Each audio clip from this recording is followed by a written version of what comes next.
باتیں کی ہیں اس کا کرکس اگر میں یوتھ کو بتاؤں کہ ایک تو ٹریگرز کو آئیڈینٹیفائی کرنا بہت ضروری ہے اور سب سے امپورٹنٹ بات ہم نے کی سپورٹ سسٹم. بالکل, کیونکہ you can not fight this thing on your own, you need to have a support system.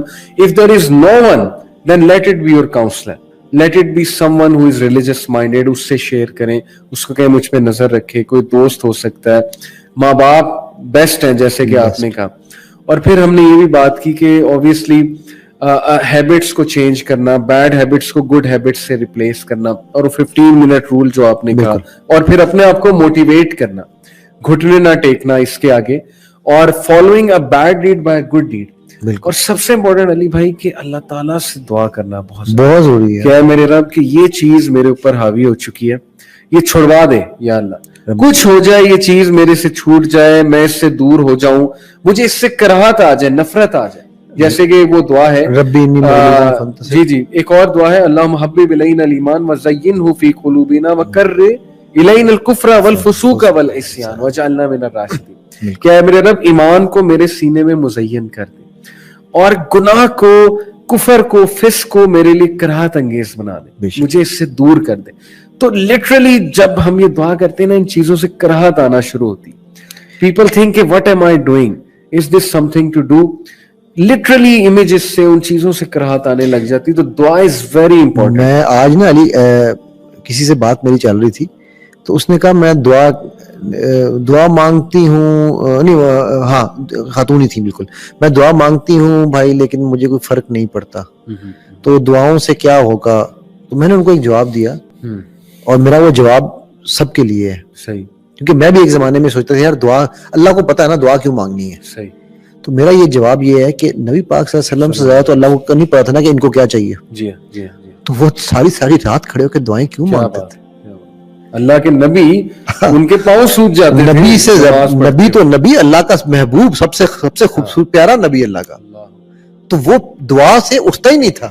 غزوہ, مجھے یاد ہے غزوہ خندق کے موقع پہ کنفرم تھا مسلمانوں نے جیتنا, تو اللہ سبحانہ تعالیٰ نے جتانا تھا مسلمانوں کو, لیکن نبی صلی اللہ علیہ وسلم نے جس طرح دعا کی وہ پڑھنے سے تعلق رکھتا ہے واقعہ, کہ کس طرح انہوں نے دعا کی, پھر اللہ تعالیٰ نے سردی اور وہ ہوا تیز چلائی, اور پھر وہ جو تھے مشرکین وہ وہیں سے واپس پلٹ گئے کہ تو ٹھنڈ بہت زیادہ ہو. اور اس کے ساتھ ساتھ وہ جو کیا نام تھا اس بندے کا, پوری سیرہ میں ایک ہی جگہ ذکر ہے کہ اس نے آ کے جو دونوں طرف جا کے آپ صلی اللہ علیہ وسلم نے پوچھا, جب لوگ آپ صلی اللہ علیہ وسلم کہا نا کہ جنگ جو ہے وہ ڈیسیٹ کا نام ہے, ٹھیک ہے, وہ الخداع میں بھول گئی حدیث عربی میں, تو وہ ایگزیکٹلی اسی چیز کی ایگزامپل تھی کہ آپ صلی اللہ علیہ وسلم نے جب دعا تو چھوڑی ہی نہیں, اصل میں دعا نے جتایا, سجدے سے نہیں اٹھتے تھے, ساری ٹیکنیکس لگائیں اللہ کے نبی نے غزوہ خندق پہ, لیکن اصل جو چیز جس نے جتایا ہے نا وہ دعا تھی. غزوہ بدر کیا کہا تھا اللہ کے نبی صلی اللہ علیہ وسلم نے اللہ سے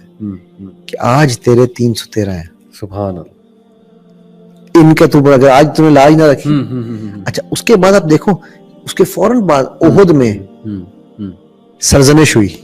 صحیح, شاید دعا کی کمی ہوگی, صحیح, شاید دوا کی کمی ہوگی, مطلب اسباب پہ زیادہ رائے کرنے لگ گئے تھے, رائٹ. تو دعا میں یہ سمجھتا ہوں لوگ کہتے ہیں نہیں تقدیر نہیں بدلتی, تقدیر میں سب لکھا ہوا ہے. میں کہتا ہوں بھائی دعائیں تقدیر بدلتی ہیں, یہ تو اللہ کے نبی صلی اللہ علیہ وسلم نے ہمیں بتا دیا. غزوہ احد میں تو وہ ہم کہہ سکتے ہیں نا نبی صلی اللہ علیہ وسلم کی بات سے وہ پھر گئے. ہاں دیٹس وائی. اور نبی کی بات سے ہم جب بھی پھریں گے, یہاں بھی ریئل لائف میں بھی, اس کیس میں بھی ہم نبی کی بات سے, نبی نے آئیڈینٹیفائی کرایا کہ یہ چیزوں سے باز آ جاؤ, برائی میں نہ پڑو. اب دیکھیں علی بھائی, لیٹ می ٹیل یو کہ میمز بہت کامن ہے آج کل, میم کلچر یوتھ میں. اب such things deaden the heart. A dead heart will obviously get attracted to such things, such images and porn and stuff.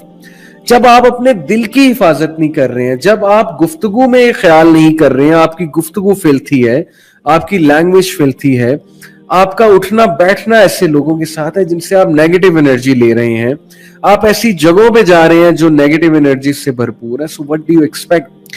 Obviously دل ڈیڈ ہوگا اور پھر ایسی چیزیں آپ کے لیے اٹریکٹیو ہو جائیں. علی میرا بڑا دل دکھتا ہے, ہم گالیاں دیتے ہوئے سب سے زیادہ ماں اور بہن کو ذلیل کرتے ہیں. جی ہاں, جی ہاں. یار ان کا کیا قصور ہے ایسے ہی کہ آپ کو اس کے علاوہ گالی کوئی نہیں ملتی. اور یہ فیشن ہے ہمارے یوتھ میں, یہ باقاعدہ ایک وہ سمجھا جاتا ہے جی کہ بڑا کول ہے جو اس طرح کی گالیاں جو ہے. مجھے کبھی کوئی کہہ دے نا تو میں سے کہتا ہوں بھائی صاحب انہوں نے مذاق کیا, میں نے کہا یہ مذاق اپنے تک رکھو, یہ میرے سے مذاق کرنے والا نہیں ہے. آئی ڈو نو, اور یہ میں آج نہیں کرتا, یہ میں 1991 میں مجھے اس چیز کا احساس ہوا تھا. میں 1991 سے لے کے آج تک میں ہمیشہ روک دیتا ہوں کہ بھائی صاحب میرے ساتھ مذاق میں بھی یہ یوز نہ کرو. I want to get away from it. بالکل ٹھیک. تو یہ بڑا امپورٹنٹ ہے کہ ہم ویلیو, لوگ کہتے ہیں نا کہ عورتوں کی ویلیو نہیں ہے, اپنے بیٹوں کو عورتوں کی ویلیو سکھائیں. میری بہنوں, آپ خود ڈی ویلیو کرواتے ہو جب آپ اس طرح کی گالیاں چیزوں کو سن کے آپ برداشت کرتے ہو. صحیح, روکو انہیں. بالکل ٹھیک, بالکل ٹھیک. ٹھیک ہے, تو یہ ہمارے یہاں پر اس طرح کے ایشوز ہیں جیسے میں کہتا ہوں کہ ہماری عادات اطوار ابھی بھی وہی ہے کہ ہم ستی ہونا ساتھ وہ کام کر رہے ہوتے ہیں.